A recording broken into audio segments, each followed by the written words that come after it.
19 તારીખથી બદલાશે ગુજરાતનું વાતાવરણ। 2 દિવસ વાતાવરણ અને તાપમાન યથાવત રહેશે। સાયક્લોનિક સર્ક્યુલેશન સક્રિય થતા બદલાવ આવશે। 19 થી લઈને 21 એપ્રિલ આ 3 દિવસ એવા હશે જેમાં વરસાદની પણ સંભાવના રહેશે।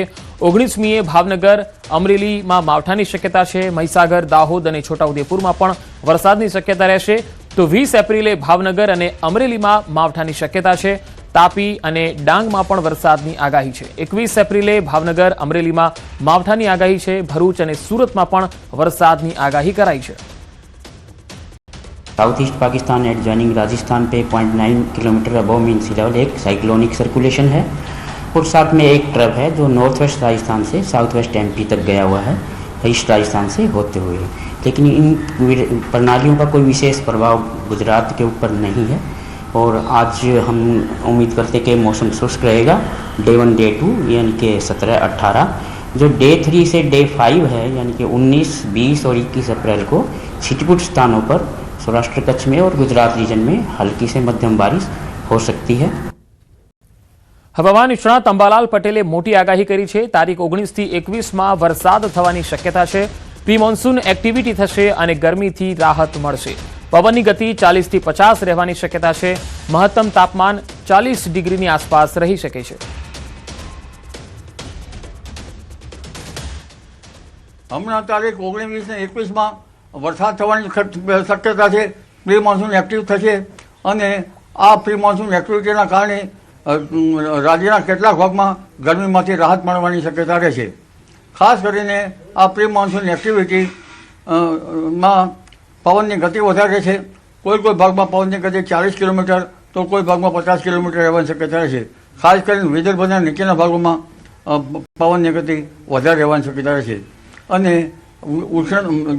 લગભગ મહત્તમ ઉષ્ણતામાન કોઈ ભાગમાં 40 ડિગ્રી સેલ્સિયસ તો કોઈ ભાગમાં 8 ડિગ્રી સેલ્સિયસ થઈ જવાની શક્યતા રહેશે। કેટલાક દક્ષિણ સૌરાષ્ટ્રના ભાગો, બોટાદના ભાગો અને લગભગ મહીસાગરના ભાગો, ભરૂચના ભાગો, દક્ષિણ ગુજરાતના કેટલાક ભાગો અને ત્યારબાદ ઉત્તર ગુજરાતના ભાગોમાં પ્રી મોન્સૂન એક્ટિવિટીનો વરસાદ થવાની શક્યતા રહેશે। ખાસ કરીને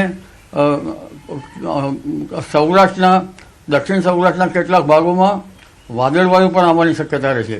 ખાસ કરીને ઉત્તર ગુજરાતના ભાગોમાં પણ સાબરકાંઠાના ભાગો, અરવલ્લીના ભાગોમાં પણ પ્રી મોન્સૂન એક્ટિવિટીનો વરસાદ થવાની શક્યતા રહેશે। થરાદ, બનાસકાંઠાના ભાગોમાં પણ પ્રી મોન્સૂન એક્ટિવિટીનો વરસાદ થવાની શક્યતા રહેશે।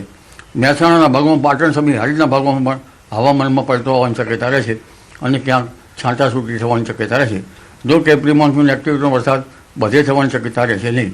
આ ઉપરાંત પૂર્વ ગુજરાતના ભાગોમાં પણ પ્રી મોન્સૂન એક્ટિવિટીનો વરસાદ થવાની શક્યતા રહેશે। મધ્ય ગુજરાતના ભાગો, અમદાવાદ, ગાંધીનગરના ભાગોમાં પણ પ્રી મોન્સૂન એક્ટિવિટીમાં કોઈ ભાગમાં પ્રી મોન્સૂન એક્ટિવિટીનો વરસાદ થવાની શક્યતા રહેશે।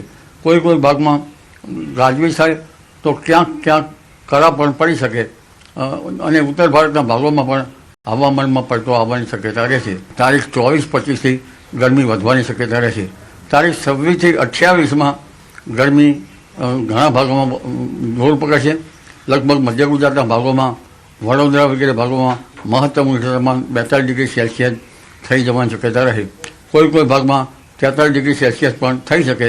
એટલે 26મી તારીખમાં મધ્ય ગુજરાતના ભાગોમાં આખરી ગરમી પડવાની શક્યતા રહેશે। તારીખ 27 ને 28માં પણ આખરી ગરમી પડવાની શક્યતા રહેશે। આ અરસામાં કેટલાક ભાગમાં વાદળો આવવાની શક્યતા રહેશે, ત્યાં ગરમી વધઘટ રહેવાની શક્યતા રહેશે। ઉત્તર ગુજરાતના ભાગોમાં પણ મહત્તમ ઉષ્ણતામાન 42 ડિગ્રી સેલ્સિયસ આસપાસ રહેવાની શક્યતા રહે।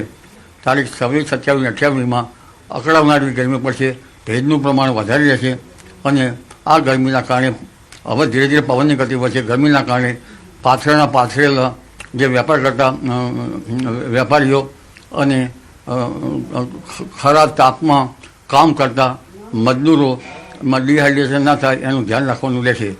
આ ઉપરાંત પશુધનની પણ કાળજી રાખવાની રહેશે। પાણી અંગે પશુઓને પણ નિરણ સાથે યોગ્ય પાણી આપવાની શક્યતા રહેશે। જનધનને પણ ડિહાઇડ્રેશન ન થાય એટલા માટેનું ધ્યાન રાખવાનું રહેશે। ખેડાના ઠાસરા શહેરમાં હડકાયા શ્વાનનો આતંક જોવા મળ્યો। 3 દિવસમાં 20થી વધારે લોકોને બચકા ભરી લીધા।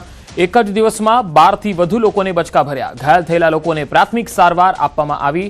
ઠાસરા સરકારી હોસ્પિટલમાં સારવાર આપ્યા બાદ વધુ સારવાર માટે નડિયાદ સિવિલમાં પણ લઈ જવાયા. ઠાસરા શહેરમાં શ્વાનના આતંકથી સ્થાનિકોમાં ફફડાટ વ્યાપી ગયો છે. છેલ્લા 3 દિવસમાં 20 થી વધુ ડોગ બાઇટના કેસીસ આવેલા છે. એમાં આજે જ 15 જેટલા ડોગ બાઇટના કેસ આવેલા છે અને આજના જે કેસ છે એમાં મોસ્ટ ઓફ 14 થી પણ વધારે લોકોને કેટેગરી 2 અને 3 જે ડોગ બાઇટની કેટેગરી છે એમાં સિવિયર ઇન્જરી થયેલ છે. આપણે ગોરજ રોડ પર આપણે કૂતરું કર્યું ને અડકાયું થયું છે, બધા ખાસા જણને કરી ગયું છે. આણંદ જિલ્લાની તારાપુર ગ્રામ પંચાયતને રાજ્ય સરકારે નગરપાલિકાનો દરજ્જો આપ્યા બાદ તારાપુર નગરપાલિકાની પ્રથમ ચૂંટણી યોજાવા જઈ રહી છે. ત્યારે તારાપુર નગરપાલિકાના વોર્ડ નંબર 6 માં બે ભાઈઓ આમને સામને ચૂંટણી જંગ લડી રહ્યા છે. કોંગ્રેસી વોર્ડ નંબર 6 માં સુજિત્રા વિધાનસભાના પૂર્વ ધારાસભ્ય અને તારાપુર ગ્રામ પંચાયતમાં વર્ષો સુધી સરપંચ રહી ચૂકેલા પૂનમભાઈ પરમારને મેદાનમાં ઉતાર્યા, તો ભાજપે તેમના જ નાના ભાઈ ચંદુભાઈ પરમારને ઉમેદવાર બનાવ્યા. પૂનમભાઈએ તેમના નાના ભાઈ અને ભાજપના ઉમેદવાર ચંદુભાઈ પરમાર સામે ગંભીર આક્ષેપો કર્યા, તો ચંદુભાઈએ મોટા ભાઈના આક્ષેપોને ફગાવ્યા. તારાપુરમાં વિકાસની નેમ વ્યક્ત કરી. સ્થાનિકો પણ નગરપાલિકા બન્યા બાદ તારાપુરમાં વિકાસ ઝંખે છે. તારાપુરમાં ડીપીની જે લાઈન છે, લાઇટની લાઈન, એ બિલકુલ ખુલ્લી છે. ક્યારે કોઈ ચોટી જાય ખબર ના પડે. મારી પાછળ દેખાય છે તમને, જુઓ. ફરી વરસાદી પાણીનો પ્રોબ્લેમ છે, સ્ટ્રીટ લાઇટનો પ્રોબ્લેમ છે, પાણી ઘરની અંદર જે પાણી આવે ને એ બી ટાઈમ ટુ ટાઈમ નથી આવતું. આ બધા પ્રશ્નો છે તારાપુરમાં. સમસ્યા તો બધી આ પાણીની ગટરની લાઈનો છે, ઢોરનો છે, સ્ટ્રીટ લાઇટોનો છે, ગટરોનો છે, પછી કોસોનો છે, વરસાદી પાણીનો નિકાલનો છે. મારા ભાઈ મારી કોંગ્રેસ પાર્ટીમાં હતા ત્યારે 25 વર્ષથી એમને અમૂલ ડેરીમાં ડિરેક્ટર તરીકે કોંગ્રેસ પાર્ટીમાંથી હું છૂટી લાવતો. ભાજપમાં ગયા પછી એટલે ડિરેક્ટરની ટિકિટ પણ મળી નહીં. 2 વર્ષથી મેં એમને કરેલું.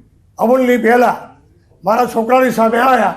મારો છોકરો આખી એપીએમસીમાં બીજા નંબરના વોટથી ચૂંટાયો અને હાલ છેલ્લા વોટે આવ્યા, હારી ગયા. એવી જ રીતે નગરપાલિકામાં પણ હારી જશે. એની લાગણી જે વાતો કરતા હોય, ખોટી વાતો કરતા હોય છે. સમય સંજોગોને ધ્યાનમાં રાખીને મેં જે પગલું ભર્યું છે, મને ગૌરવ છે. મેં તમને વાત તો કરી કે મોદી સાહેબ જ્યારે દેશના વડાપ્રધાન હોય, વિકાસ થઈ રહ્યો હોય અને વિકાસને હું હાલ વેગ આપી રહ્યો છું. મહેસાણામાં મહાનગરપાલિકામાં ચૂંટણીનું ચિત્ર સ્પષ્ટ થઈ ગયું છે. મહેસાણા જિલ્લામાં 85 બેઠકો બિનહરીફ જાહેર થયા બાદ હવે બાકીની 382 બેઠકો પર ખરાખરીનો જંગ શરૂ થયો છે. આ દરમિયાન ઉમેદવારો પ્રચાર માટે એડીચોટીનું જોર લગાવી રહ્યા છે, પરંતુ પ્રચાર દરમિયાન ઉમેદવારોને સ્થાનિક સમસ્યાઓના આકરા સવાલોનો સામનો કરવો પડ્યો છે. વોર્ડ નંબર 12ના કેટલાક વિસ્તારોમાં રોડ, પાણી અને ગટર જેવી પ્રાથમિક સુવિધાઓના અભાવથી સ્થાનિકો હાલ તો મુશ્કેલી અનુભવે છે. એકચ્યુઅલી શું છે, મેન તો ગટર લાઈન પ્રોબ્લેમ છે, રોડનો પ્રોબ્લેમ છે, બરોબર. બીજી ઇન્ટેલની ઘણા બધા પ્રોબ્લેમ છે, વર્ષોથી પ્રોબ્લેમ છે બધા. ગટર લાઈન ને પાણી મેન તો વસ્તુ છે, બરોબર છે. આ સુધીના વર્ષોથી પ્રોબ્લેમ રહ્યા છે અહીંયા આગળ, તો એનો નિરાકરણ કોઈ આવતું નથી હજુ સુધી. પણ નગરપાલિકાએ કામ કર્યું છે અહીંયા આગળ, બરોબર છે, પણ હજી ચાલુ ઓન થયું નથી બધું. તો બીજી તરફ ચૂંટણી પ્રચારમાં વ્યસ્ત ભાજપના ઉમેદવાર મટીબેન પટેલે સ્વીકાર્યું કે અમુક વિસ્તારોમાં વિકાસના કામો બાકી છે. તેમણે કહ્યું કે મહાનગરપાલિકાનું બજેટ હવે 1000 કરોડથી વધુ છે, જેનાથી ભળેલા નવા ગામડાઓ અને શહેરના બાકી રહી ગયેલા વિકાસ કાર્યોને વેગ મળશે. ભાજપ સરકાર હંમેશા જનતાની પડખે રહી છે. ભારતીય જનતા પાર્ટી હંમેશા પૂરી કરી છે અને કરતી રહેશે. અને કાલ સાંજ સુધીમાં અહીંયા રોડ થઈ જશે. અહીંયા અનેકો પ્રશ્નો, જે નાના મોટા પ્રશ્નો બાકી છે, એ ભારતીય જનતા પાર્ટીના પક્ષના ઉમેદવાર તરીકે અમારી ફરજમાં આવે છે કે અમે તમામ લોકોના પ્રશ્નો સાંભળીશું, એનો નિકાલ કરીશું.